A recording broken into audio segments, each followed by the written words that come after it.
We did about $92,000 in revenue my first full year. The second full year, we did $242,000 in revenue. We added $150,000 in revenue and spent only $1,000 in marketing.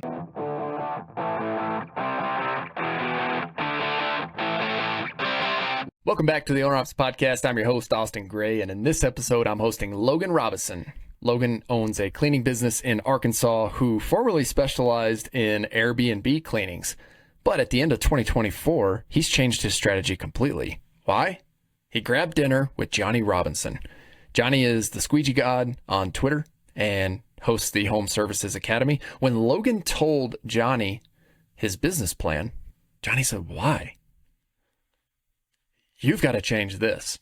You're going to have to stick around, listen to the whole episode to see what Johnny recommended Logan change within his business so that he could hit 1 million in 2025. I'm going to go over it real quick for the listeners. This is like the best thing as a podcast host. High level topics. We went all in on Airbnb cleaning. Was it a good idea? We're going to cover that in the episode. Hired a full-time ops manager, ... but lost her to burnout in 9 months. Shiny object syndrome, something we all struggle with as entrepreneurs. How distraction over the summer cost me not $1 sign, but $3 signs. $3 signs. Yeah. We're going to go over the full financial breakdown, sales plus profit, a memorable dinner with Squeegee God, which, by the way, I would love to have Johnny on. He's reached out on the website before, or his team has. So, Johnny, if you're listening to this, I actually just sent you a message yesterday or the day before. So let's get you on the podcast. I'll be excited to hear how the dinner went. And then the marketing strategy. But why don't we start with the full financial breakdown for the listeners so we have some context here? Yeah, absolutely. And I'm an open book. Look, my philosophy, the way that I've approached Twitter and these podcasts is I'm not an expert. Like, I am learning every single day. And I wish that there had been somebody when I was quitting my job that was like giving an update of like, hey, I'm quitting my job. Here's what the numbers look like. Like, here's how I'm thinking about this.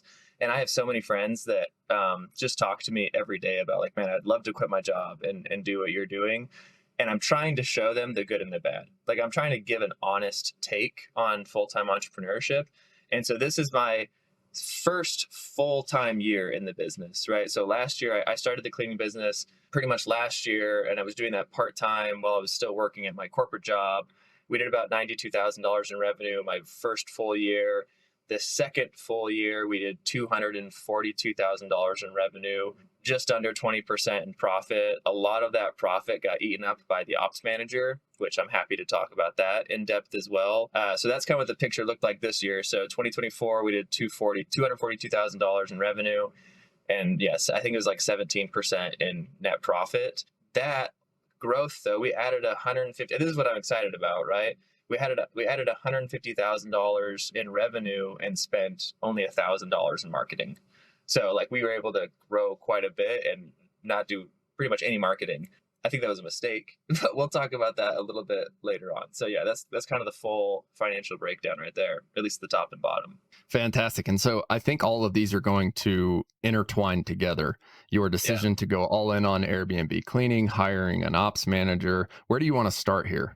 This episode is brought to you by Jobber. Jobber is the all-in-one software management solution specifically for home service and trade businesses. I remember when I was starting Bear Claw several years ago, I was wondering how the heck I was going to send estimates, keep track of a job schedule, send invoices, and collect payment. When I came across Jobber, I felt like I had found the Holy Grail.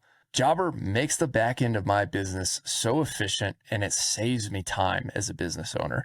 So if you are in the early days of starting your home service or trade business, look no further than Jobber as your software management solution. And if you use our unique link, I get a commission from it.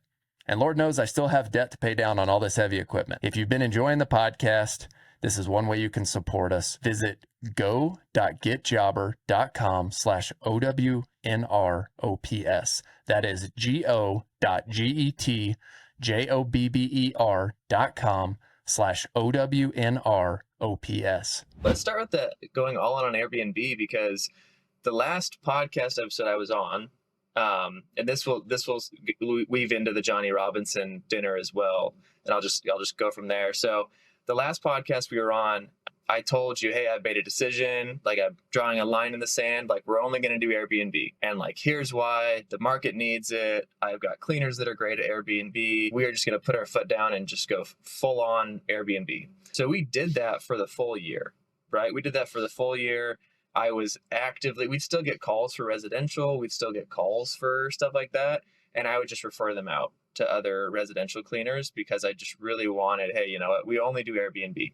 And I think there's a lot of reasons why we did that. I think I had some bad experiences in residential cleaning, and I was just not wanting to go back to that. But I also saw the value in, look, we've niched down. We only do Airbnb. So that $242,000 is 99% from Airbnb. So it's, pretty much exclusively Airbnb. We still have 2 residential customers, but they've been with us for 2 years and they don't cause any headaches, so we just kept them. Anyway, so we made that decision. The whole year, I kept feeling like, man, I wish we were bigger. Like, I wish we were doing something bigger and better. And it's tough because when you only do Airbnb, right, like, how do you market to that? How do you set up ads that are only targeted to Airbnb hosts? Right? Like, it's really tough to just market just to Airbnb hosts, like a really small segment. Like, yeah, I can run Facebook ads, but like, Facebook can't exactly identify who the hosts are, right? Like, they don't know, like, it's not like you have a host in your profile on Facebook, right? So it's really tough. And I didn't want to spend a lot of marketing dollars to get a bunch of residential leads when we weren't doing residential. So we only did Airbnb. Had a full-time manager. She was working 40 hours a week, probably sometimes more. Airbnb cleaning is really intense. And anybody that's done Airbnb cleaning will tell you it's so much more intricate than a residential clean or a commercial clean, because you've got supplies, right? Like, you have to make sure there's enough shampoo and conditioner and body wash and laundry detergent. And if there's not laundry detergent on site, you can't do the job because you got to wash laundry and before the next guests come in. Then you also have to worry about trash, like, are the trash bins empty for the next guest? You have to worry about like tight turnaround windows where you only have from 10 to 4. And if your cleaner doesn't show up, that clean still has to get done because somebody's checking in, right, in a couple hours. So super intense. I'm in Arkansas. I'm in near the University of Arkansas, about 45 minutes away from Fayetteville, Arkansas. And when we had home football games, we would have 38 cleans in one day. So we would go from an Airbnb cleaning, you kind of you follow the travel schedule of a normal person, right? A normal person is going to check in on a Friday and check out on a Sunday. Well, nobody really checks out on a Tuesday or a Wednesday or a Thursday. So we go from having pretty much no cleans in the middle of the week to now we ramp up and we've got 38 cleans in one day. How do I staff that? How do I get all those cleaners there in the right time in the right spot for 38 cleans, and then turn around and say, oh, we don't have any jobs on Tuesday, Wednesday, or Thursday, right? So it's just kind of weird because the bulk of our revenue, 60% of our revenue came within 2 days, Sunday and Monday. The rest of the week was all pretty slow. So in Airbnb cleaning, you have a lot of different challenges, right? You got, like I said, you got supplies, you got trash, you got laundry, you got tight turnaround windows. The cleans always have to be perfect, which I think is a great opportunity, actually, because you can really excel in something like that. But it's really lumpy, right? It's really lumpy with how you're going to do it, seasonality as well. So there's a couple different instances where I went out to lunch with somebody here in Arkansas who had just sold a pest control company for tens of millions of dollars. And we went out to lunch and I was getting his opinion on what I was doing. And he was like, I don't understand. He was like, my whole life, this whole first year, and I'm just rambling at this point, Austin, so you can cut me off whenever. My whole first year of entrepreneurship has just been like humble pie, just been like eating humble pie day after day after day. And so I'm out to lunch with this guy and he's super successful. And he's like, I just don't understand your business model. He's like, I just don't get it. Like, why would you only do Airbnb cleaning? You have all these cleaners. Why don't you put them to work the rest of the week? Like, they're just sitting at home, like waiting for jobs until Saturday, Sunday, Monday. Like, why don't you put them to work and like do residential cleaning and do commercial cleaning? And like, you have all of these assets, but you're not using them. Like, they're just kind of sitting on the sidelines. He talked to me about that. And I was like, man, I hated residential cleaning though. I really didn't like it at all. And so I just kind of sat on that. Now we'll get to the Johnny Robinson story, which I think is a hilarious story. But any questions on that first before I jump into the Johnny Robinson thing? Because that's a story in all and of itself.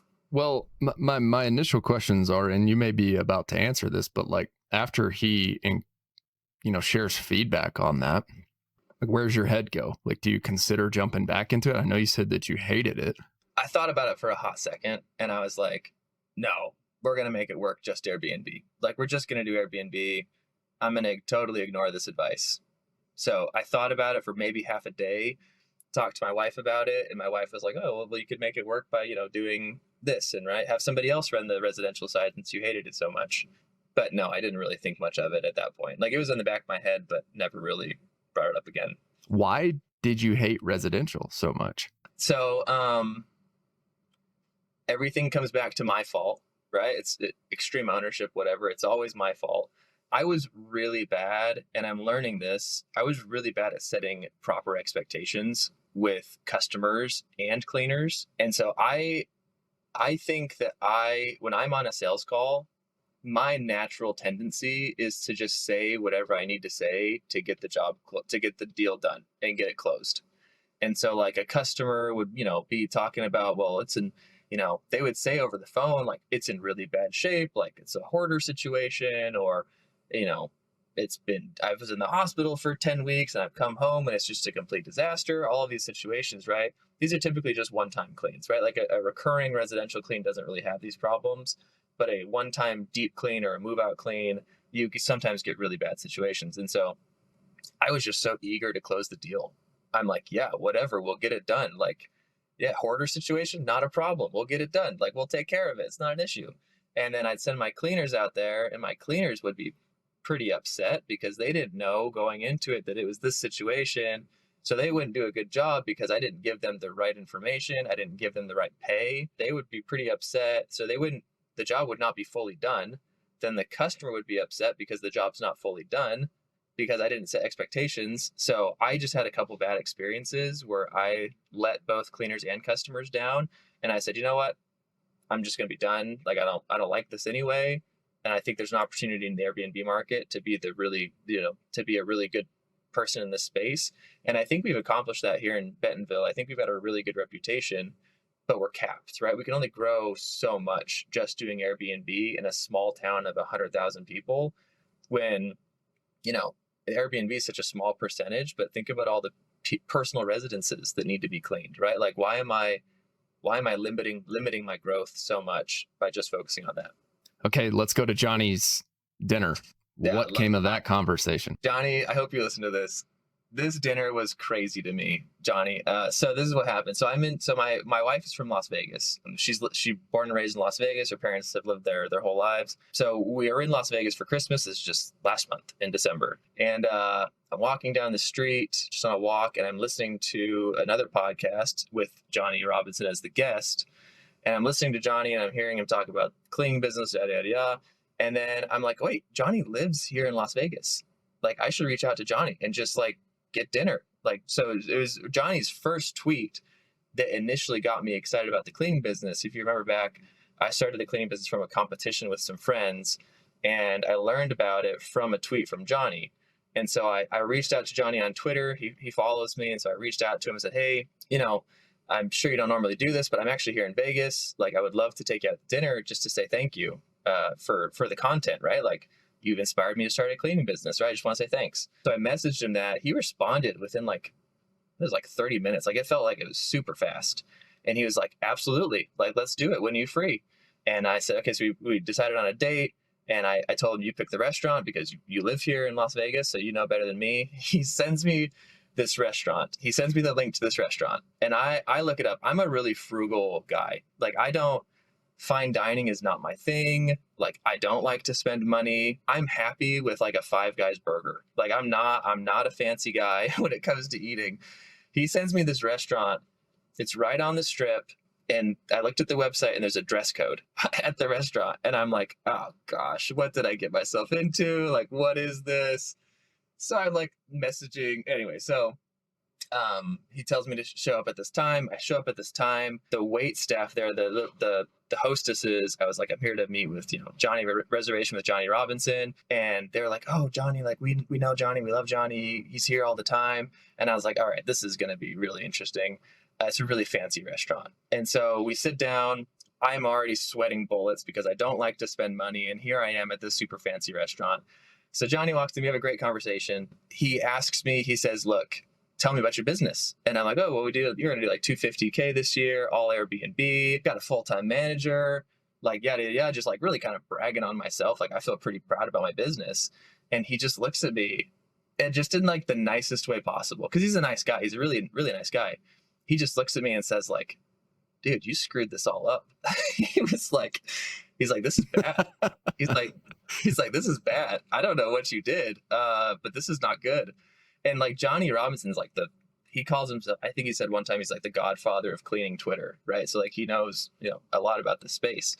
And he was like, I would have never gone into Airbnb. He's like, Airbnb is the hardest business because of all those things I mentioned earlier. He has the Home Service Academy, and he says that we teach our students that Airbnb is the last business you want to go into because of all those things. And he's like, and why the heck did you hire a full-time manager? He said, that's where all your profit went, is you paid her. And he was like, what the heck were you doing all year? Like you had this full-time manager. What were you doing? Your sales aren't that big. Like, were you just like sitting on your butt, like just not doing anything? So he just like, in the nicest way possible, right? Johnny, if you're listening, I thought you did handle this really well. Just ripped me a new one. Was like, all right, you screwed this all up. Like, we need to restart this whole thing. Anyway, that's not the exciting part though. The exciting part though is we sit down and the waitress comes up and he's like, we want, what was it? Two salmon tacos for the appetizer. And I'm a kind of guy that I just get the entree, I get the cheapest thing on the menu, no appetizer, we're done, no drinks, just water, we're done. Yeah, so he's like, 2 salmon tacos. And then the lady comes back after we have our appetizers, and I know I'm jumping around, but she comes back and he's like, we're going to get the tomahawk steak. And I was like, okay, yeah, go for it, Johnny. Like, whatever, it's on me. And so the waitress goes back and he leans over and he says, that's a $350 steak. Like, you're good with that, right? And I was like, oh my gosh. Like, trying not to embarrass myself because I'm like super frugal. But I was like, yep, whatever, Johnny. Like, it's all good. And then anyway, the dinner keeps going. He gets shots. I don't drink, but he orders some shots. The managing director of the restaurant comes over and takes shots with him. Like, Johnny's like a local celebrity at this restaurant because he posted some TikTok that got like 7 million views about how this is the best restaurant in Las Vegas. Anyway, he says that he pretty much goes there once a week, and so everybody at the restaurant knows him. Anyway, the total bill came out to be like $500 for the restaurant bill. And I'm like, $500 is my monthly grocery budget. Like, my whole grocery budget for the whole month is like $500. So the bill comes, and anyway, he was like, I got this. Like, I ordered a $350 steak, and like we shared it, and he said, I got this. Anyway, I felt bad because obviously I had invited him. Like, I invited him, it's on me. And so I offered to pay for it. We ended up splitting it, which I think we were both happy with.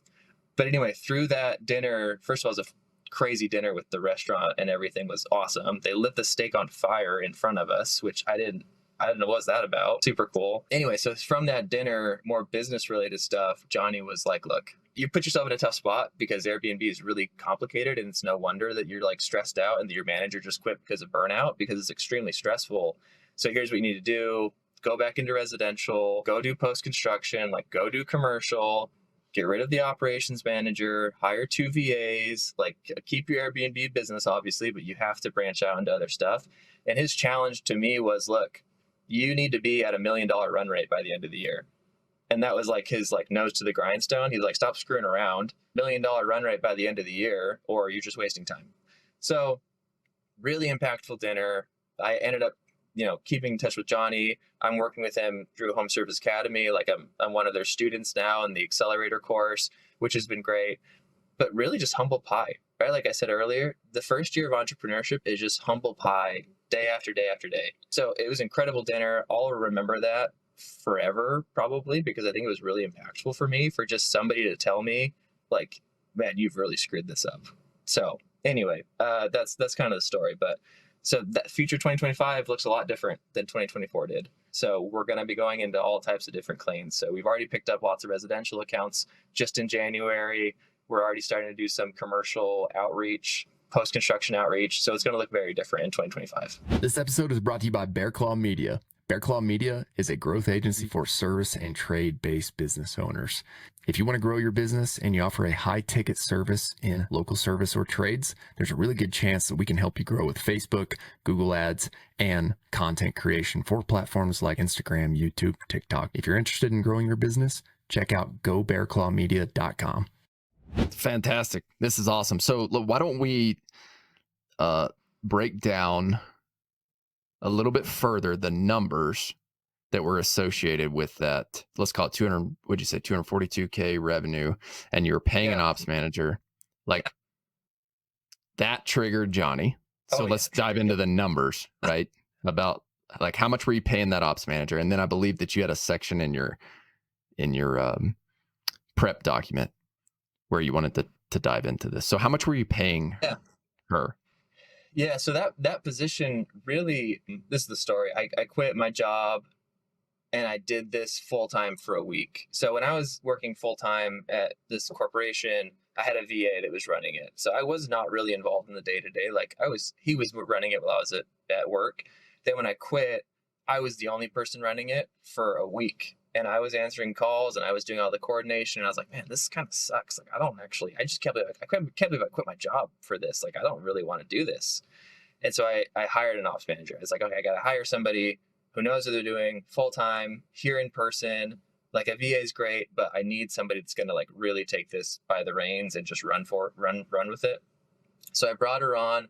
Originally she was part-time, but I just kept giving her stuff to do. And like pretty soon she was full-time, and it was we started out as $20 an hour. She ended up being $22 an hour, which I think comes out to be like $3,500 or $3,600 a month, something like that. So she was full-time, and then I really wanted to incentivize her to grow the business. Well, so to keep the business healthy and keep our customers and cleaners happy. So I was giving her, she had the opportunity to make an extra $1,500 a quarter based on our customer NPS, our cleaner NPS, and our gross profit margin. So I wanted our gross profit margin to remain above 50%. That was always the goal. I wanted our cleaner NPS to be above a 5 and a customer NPS to be above a 5, which basically says like we're positive, right? Like our customers and cleaners would recommend us. So I gave her an opportunity to earn up an extra $1,500 every month or every quarter, to do these certain things to make sure we were still tracking. So it ended up being really expensive to have a full-time manager. Obviously, I should have known that. I was not prepared for that at all. I think that was very premature for me to do that, to hire a full-time manager, just because it was so expensive. And that's where all the profit went, right? Like, I don't know what my profit, I guess I could do the math right now, but my profit margin without her probably would have been like 30%, right? So I think there was a big, I think it was a mistake. Yeah, I think it was a mistake. She was great. She did a really good job. And I can talk about how we kind of separated at the end there. But I think when I look back on it, could I have figured out a different solution that would have kept my profit margin from being 17%? Yeah, absolutely, for sure. So that's what we're doing in 2025. This is a new year. Let's talk about those changes. You mentioned bringing on 2 VAs. Where are you finding those 2? What is the pay rate going to be? And then 3, what roles and responsibilities are they going to handle? I'm thinking about it in like this. So I need 2 VAs because, like I said, Airbnb cleaning is really intense. And if I had a full-time manager quit because of burnout, that's probably going to happen again if I just have one person running it. So I needed 2 VAs. So one I just found from doing online jobs, onlinejobs.ph. So one is from the Philippines, $5 an hour. And then one, I've got a friend who actually is starting a staffing agency in Peru, but it's a very different model. There's no upfront fee. It's just, I think I'm paying $6 an hour for the VA that I hired out of Peru. I interviewed her last week. Her English is incredible. Such good English. Like, I think obviously people from the Philippines have good English. So $6 an hour for her. I think $1 an hour goes to the agency, and $5 an hour for the person in the Philippines. So at the end of the month, that's still going to be half of what I was paying that operations manager. So I was paying that operations manager $3,500 a month. This is going to be like $1,700 a month, right? So it's going to be half of that. the roles that I'm kind of splitting this up, and I was talking to my wife about it last night because I don't think I have a good feel on it. I really want one of them to just be focused on managing the business. Like, hey, you are managing the cleaners, you're managing the schedules, you are talking to existing customers, and you're running the business, you're running the playbook. The other VA, I want you focused 100% on sales and on growing the business. Like, you and I are going to work together to grow this business. So you're going to be in charge of our marketing. You're going to be in charge of our cold calling, because we're probably going to start doing cold calling for some commercial accounts. And your whole job is to grow this business. Like, you should do nothing else but grow the business. We're also open 7 days a week. So they'll take some responsibilities when the other person has an off day. But 2 VAs, one person focused on running the playbook and one person focused on growing the business. And that's going to be my focus too, is how do I land these bigger accounts? Because I really do want to be at $1 million run rate by the end of the year, or I feel like I kind of have wasted my time. So that's the goal, and that's kind of how we're setting it up. Sweet. Is that how Johnny recommends in his Home Service Academy? Yeah, so I think I'm tweaking it just a little bit, but at the dinner, he was like, you need 2 VAs. He said I would have one do customer service and one do operations. So one customer facing and one cleaner facing. I thought about that a lot. I don't know that it's going to work necessarily for my business, because like Airbnb is so intricate that we have hosts. Hosts text us every day of like, hey, I just ordered new supplies, or hey, this guest has a late checkout, or hey, this guest said that this thing was wrong. And so if I had it like that, those VAs would be playing telephone, would just be playing a lot of telephone for the person to tell what the cleaner, what the host said anyway. So I didn't want to do it like that. So I'm thinking one person, your main job is just to grow the business, and your main job is to just run the existing business that we have. That's kind of how I'm thinking about it. And how are you thinking about directing your sales, marketing, and outreach strategy? We turned on Google LSA, which we did not do at all last year. We didn't have Google LSA running at all. So we've turned on Google LSA. That's going to be mainly going to drive. So that's local services ads for, if you don't know, Google local services ads. That's going to be driving people from the residential side. And so from there, we've already closed, just in the month of January, we've probably already closed 5 or 6 jobs just off of that, just off of Google LSA. So that's going to really drive our residential business and get that on autopilot. For the commercial and post-construction, where it's not going to work as well to run ads, that's going to be a lot of cold and warm outreach. So I think my job as the business owner now is to start to talk to other business owners, right? Start to get referral partners, start to, hey, you own a plumbing company. How can I help you?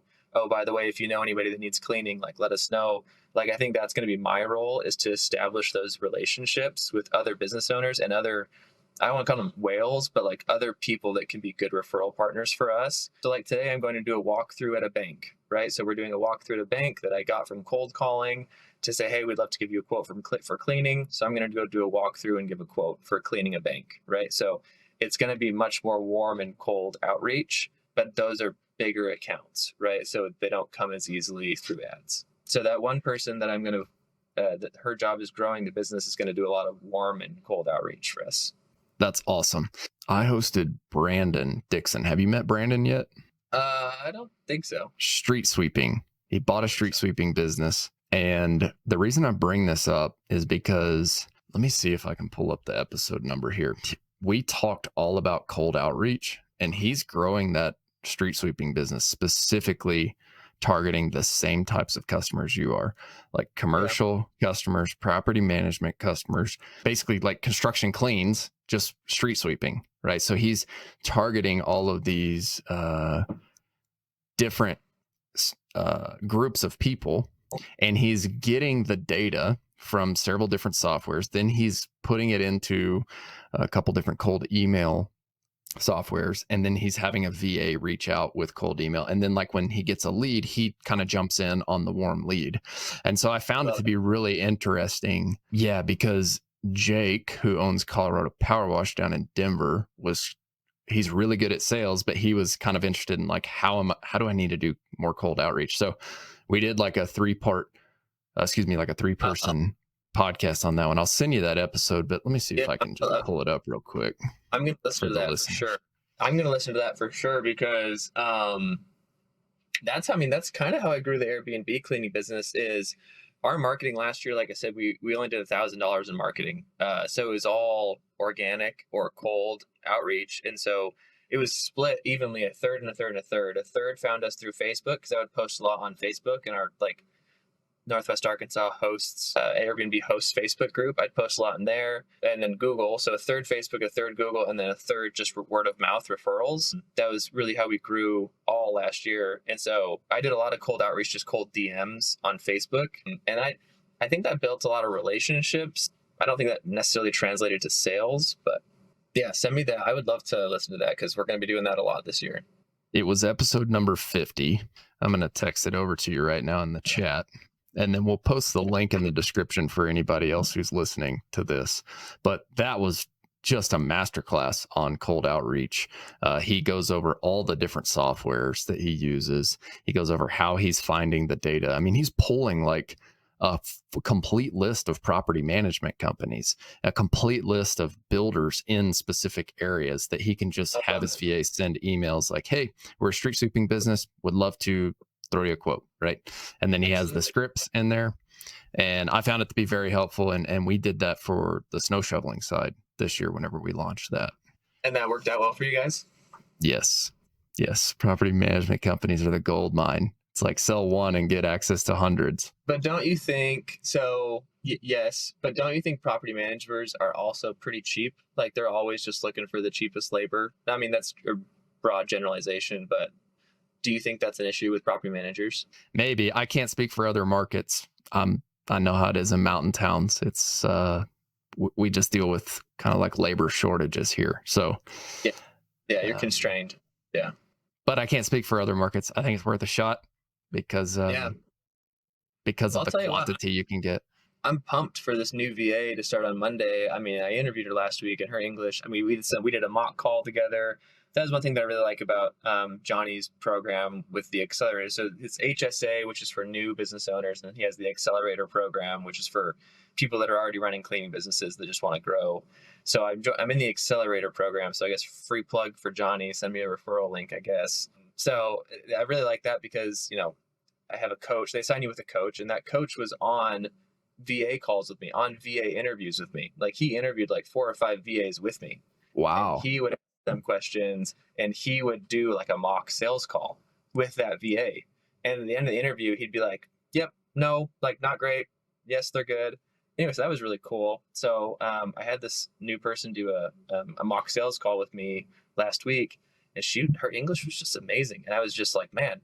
So I know that I've worked with people in the Philippines before, and their English is really good, but you don't have any accent at all. Like you literally sound American. So I'm very excited about potentially doing some cold calling there, get her on the phone and everything like that.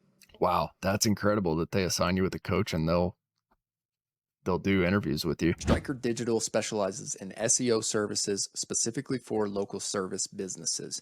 Bodie and Andy, the 2 co-founders, have helped me get Bear Claw Land Services to the #1 search result on Google inside my state for my specific search term. If you want to learn more, visit strikerdigital.com. That's STRYKER-digital.com. How much is that program? Oh, I don't want to talk about that. You could ask Johnny. All right. It's not cheap. Not cheap. Okay. It's a big investment, right? Just like any coaching program, it's a really big investment. But like, look, I saw it as I don't want to say this is my one shot because I think that's stupid to put limiters on it. But like, I really want to hit it big this year. Like, I really want to go all in and just, you know, hit it as hard as I can. And so, look, I'm willing to invest. I'm willing to invest the money and the time to give me the best opportunity possible to get me there. And I think for sure they are going to provide, because it's a year-long program, right? I meet with my coach weekly for a year, right? So they're not just like, here's a couple of recorded videos, go watch these. It's I meet with this coach once a week for a full year. And so I think that, you know, is that worth the amount of money I paid? I'm pretty sure it will be. So yeah, I'm a big fan of coaches. It's like, I don't know. Did you play sports growing up? Yeah.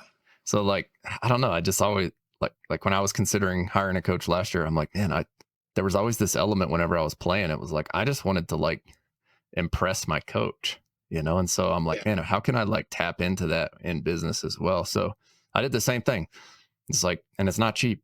It's been like 15 grand hiring less, but like the learning lessons that I got from working with him, I'm like, I mean, Now, it's just so gonna be like 100x over like the rest of yeah, my career. You know what I mean? Like, now that I'm, in his program, I definitely should not have paid for that steak. He 100% should have paid for that steak. So, they got text, uh, hey, Venmo me back what I paid on that steak. Just kidding. oh, Just that's kidding. awesome. But I have a couple book recommendations just talking about that. So I've been down this rabbit hole of Dan Sullivan and Ben Hardy. So the couple books they've written together, Who Not How, 10x is easier than 2x, and The Gap and the Gain. Three really, really good books about entrepreneurship and about why the common way of doing entrepreneurship, like just grinding it out and just being miserable, is just a really terrible approach. And so I'd recommend those books to anybody. I got them on Audible because they're kind of like interview format, and just really, really incredible, especially the Who Not How, right? Like what you could, yeah, I could spend the whole year trying to learn how to price my business, try to learn how to do quotes for commercial, try to learn how to do quotes for post-construction, trying to learn how to hire a VA, try to learn how to hire more cleaners in these type of spaces with these type of skills. And I could spend all year doing it, or I could take a shortcut, right? And I'm going to pay, X amount of dollars to get coached on how to do this and kind of have my hand held while I'm doing this. And at the end of the year in December, I better be way further ahead because I paid this money, right? And so I look at it as like a shortcut. And yeah, there's for sure a lot of grifters out there, like people that don't actually know what they're talking about. My earlier days on Twitter, when I was like, I made like $5,000. Let me tell you everything I know about cleaning business. And now I know that I know nothing. And so the way that I post on Twitter has changed a lot. And now it's hey, I don't know the right answer. This is how I'm thinking about it, and this is how I'm doing it. I hope this is beneficial for somebody else. So, yeah. I really appreciate that approach, and it aligns. I mean, I think this is the third time we've had you on, right? Third or fourth? Yeah, that's third. This is third. Yeah. And this is why I continue to have you on, because it's like when we started this, I mean, there's all the podcasts, like My First Million. It's like everybody is always talking about the exits. Like, I've already done this, and this is how, like the quick version of a decade play on building a tech company, right? So it's like the whole point of having this podcast and having these conversations with people like you is to showcase under the hood of what it's actually like to start from zero. Because I think there are so many formative decisions that you have to make in that 0 to million phase. I mean, even like 0 to 100K, like just getting your first 100K, like there is a sort of a framework for that. And to your point, like you made a decision to invest in a coach to ideally go from roughly 250 to a million. And it's like, you place that bet, one, because you believe in yourself to follow the curriculum, and then you're also placing a belief in the coach that the system and the framework works. But like, look, I know it's going to work for you, because I know you're gonna do the things and follow through on it. But like, there's a reality that you make that decision, and it's a lot of money in the early days of business, and it doesn't work out, right? Like there's always that chance. And I feel like there are so many of those decisions, that being only one of them, that just don't get talked about online. And so like, I'm really appreciative that you've been on several times now just to share that growth journey. Cause like the last time you were like, hey, we're drawing a line in the sand, we're going all in Airbnb. And I think that's small business, right? You make these decisions, you go on it, you test it, and then you're like, shoot. Yeah. Really screwed up there. Okay, let's pivot. Let's rock and roll, right? And like, I love your energy, because you're just like, okay, I'm accepting it. Like, there's a couple people I know and trust who are recommending that I go this other way, and let's go do it for a year. And so I really just think like this is small business for our listeners. Like, you are seeing firsthand what it's like to quit your W-2 job from Logan and jump into small business and make decisions and go all in on it, and then pivot again a year later. And I think that's what we signed up for. You can change your mind. There's nothing wrong with changing your mind. I think it's a problem when you change your mind like every day, right? And you're like, you can't make a decision. But I made a decision, and I went all in on Airbnb cleaning.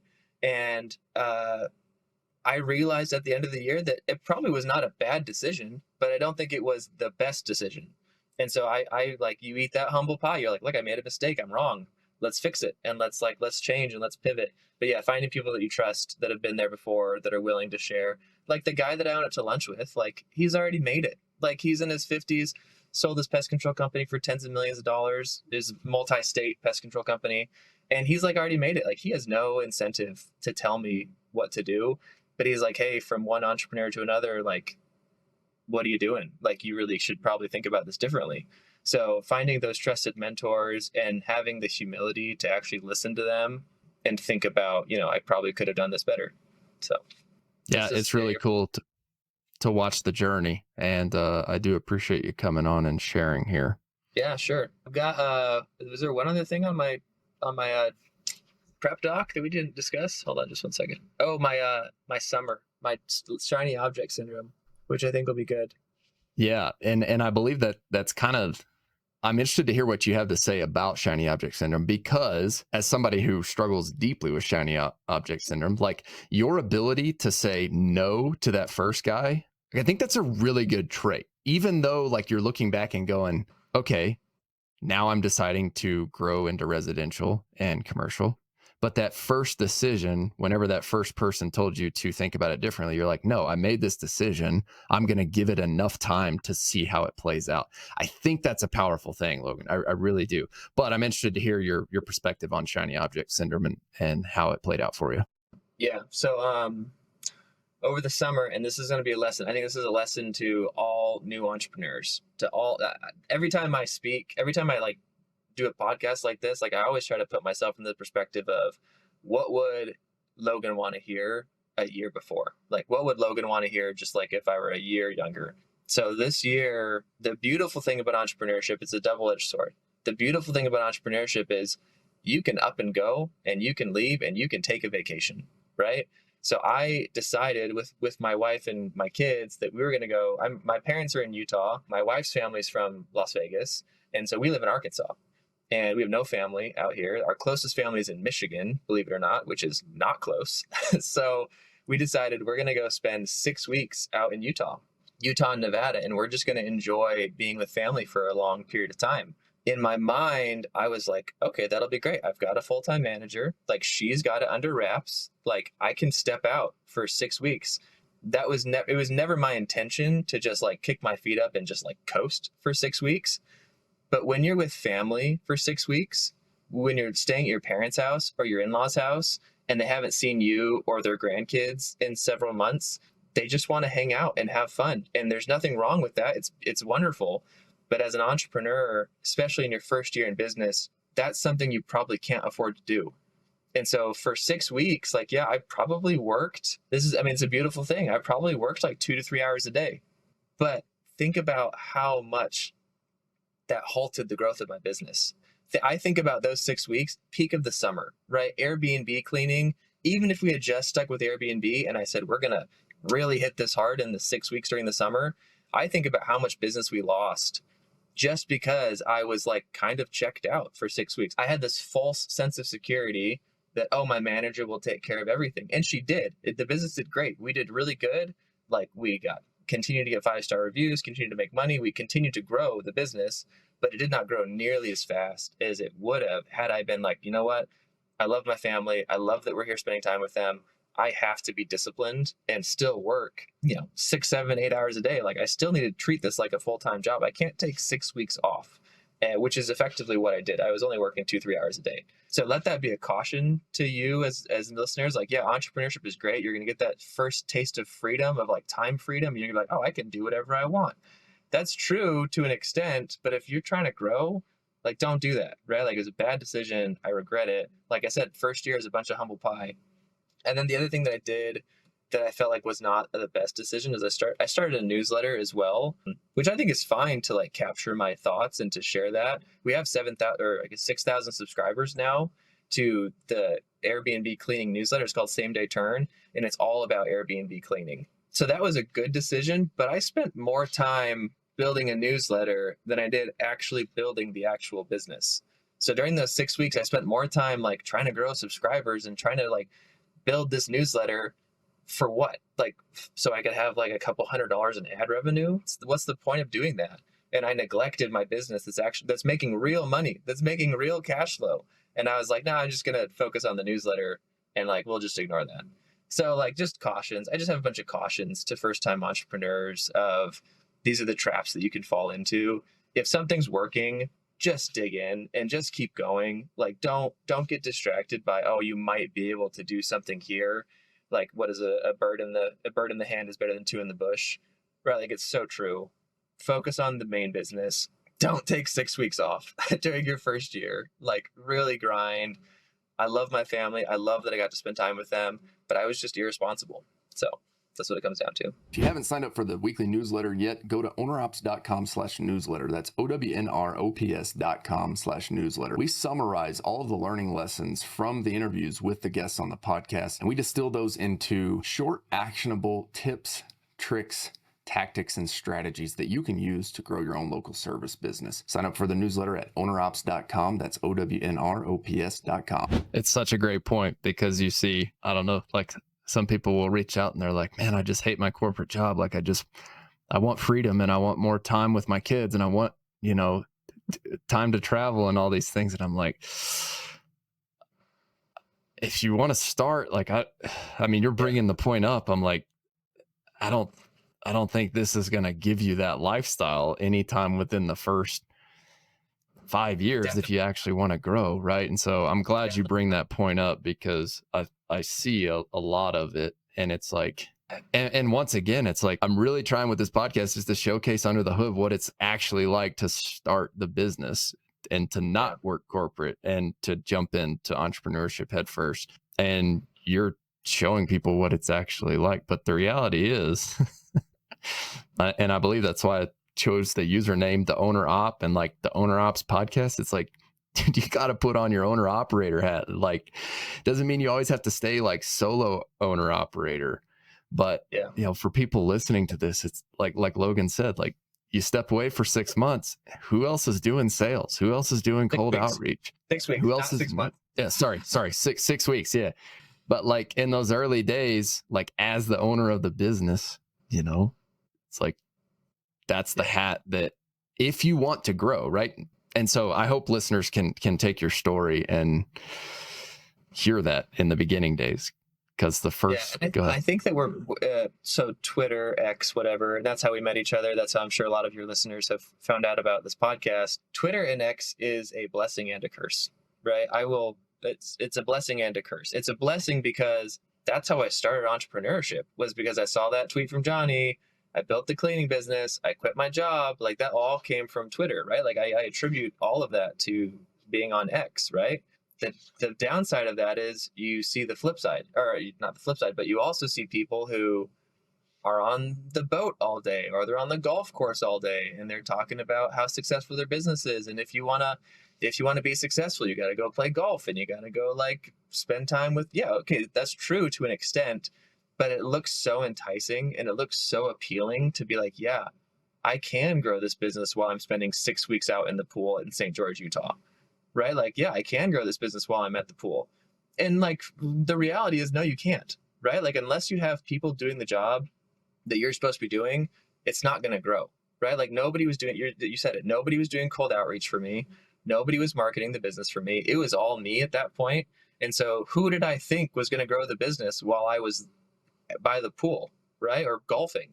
And so Twitter's, it's a double-edged sword. It's, you see the best, but then you also like fall into traps that, are just not true. You can't be on the golf course all day and grow a business from $0 to $1 million by golfing, right? Like, sure, maybe somebody's done it. Maybe somebody's done it before, but I don't think so. If they have, they're likely a very experienced entrepreneur who has had multiple exits underneath their belt to where they're just like, hey, I know what I need to do to start a business. I have capital that I can deploy. I can hire the right people. I can put these people into X, Y, and Z slots. And these people have these responsibilities and ready, go. And then it's like managing from there. But it's like when we're on our first and second businesses, like still trying to get to that point, it's like, man, the whole bootstrapping, like scrappy mindset of like, I got to wear as many hats as I can to keep that profit margin as high as I possibly can because cash flow is king. And so, man, you're getting me all fired up right now because like this is the phase of business that I love. I appreciate you sharing that story because it's real. It's real. If you're listening to this and you're trying to start a business, like, and you're seeing all the posts on Twitter about all the big time guys who are on the golf course all day long, like it's just not reality. What are you going to change in 2025, and how are you going to hit the million mark with your personal time and schedule? Yeah. So I have to pull myself out of the day to day.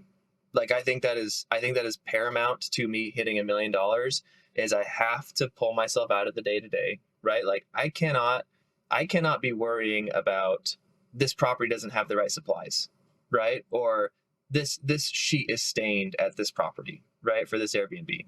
I'm still very much involved in that. And I can't do that if I'm trying to grow to 1 million. My thought needs to be, okay, if these are tasks that do not require my direct input, I have to outsource them. I have to delegate them, which is why I have 2 VAs now.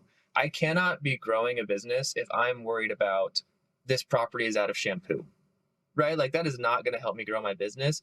And to be frank, that takes a lot of time and effort to be like, okay, we got to place a Walmart delivery order. We got to get it there at the right time that the cleaners are going to be there. They have to make sure it's there before the guest. Like it's a whole process. So I'm streamlining all of that. So we're probably going to, do laundry offsite. We're probably going to take laundry offsite at a professional laundry service, which is going to be a little more expensive.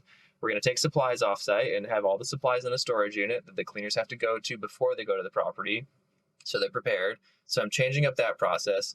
I've hired 2 VAs. One is focused solely on operating the business. So I do not want to be contacted about this property is out of supplies or this property has a stain, because I need to spend my time connecting with other people, right? Like who are the property managers that I need to be connecting with?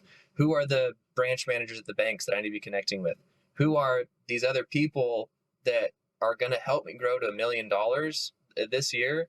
Those are the people that I need to be spending my time with, and I need to be leading the team and delegating the team and training the team so they can operate without me, right? Not because I'm going to go sit on the beach for 6 weeks, but because I'm going to be spending my time on bigger picture, bigger opportunities stuff, right? Like, I say that and it sounds a little bit like I'm backtracking what I said earlier, but I'm not, because I'm not going to go sit on the beach. I'm going to go be getting coffee with a plumbing company, right? Like the owner of a plumbing company. And we're going to talk about how we can do business together.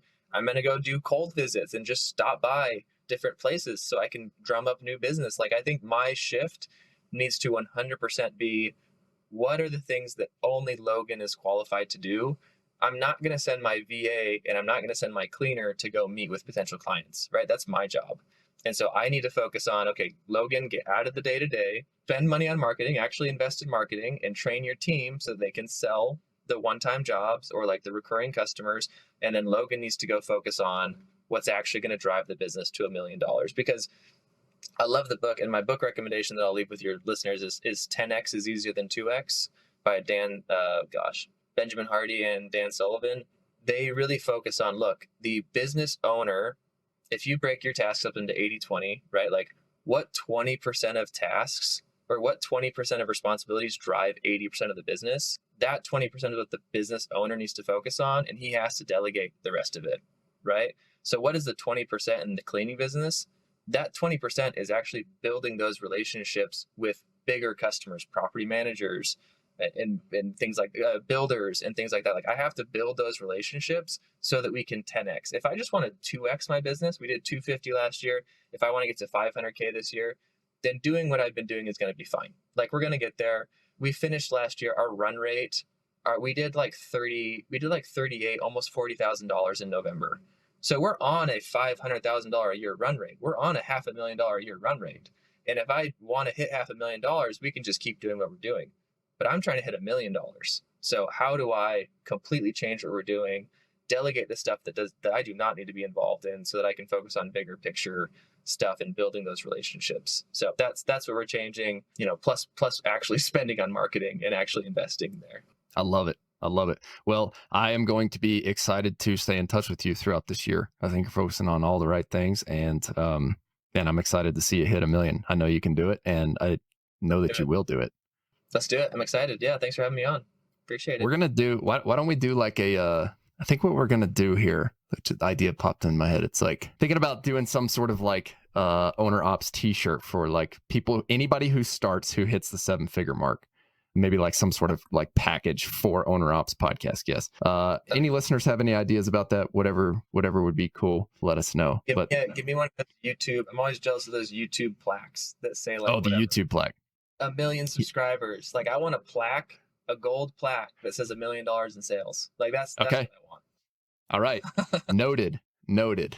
I love it. Well, cool. Well, it's always good to catch up with you, Logan. And thanks so much for being on another episode of the Owner Ops Podcast. Listeners, thanks again for listening. We sure appreciate it. We always talk about this, just like getting 5-star reviews in your Google business profile. For podcasts, 5-star reviews are super important as well. So if you do enjoy this type of content, if you like hearing behind the scenes stories of what it's actually like to grow a small service-based business, would you mind to just leave us a 5-star review on Apple and Spotify, like and follow the podcast. And then if you're listening on YouTube, if you don't mind to like and subscribe to the channel, then you will get notified. Finally, we do a newsletter recap. After we publish the episodes on Friday, we send out the newsletter with the learning lessons on Saturday mornings. So make sure to subscribe to the newsletter. That's ownerops.com/newsletter, OWNROPS.com/newsletter. Logan, thanks for being on. Yeah, thank you. Appreciate it. All right, listeners, we'll see you guys in the next episode. Don't forget, work hard, do your best, never settle for less.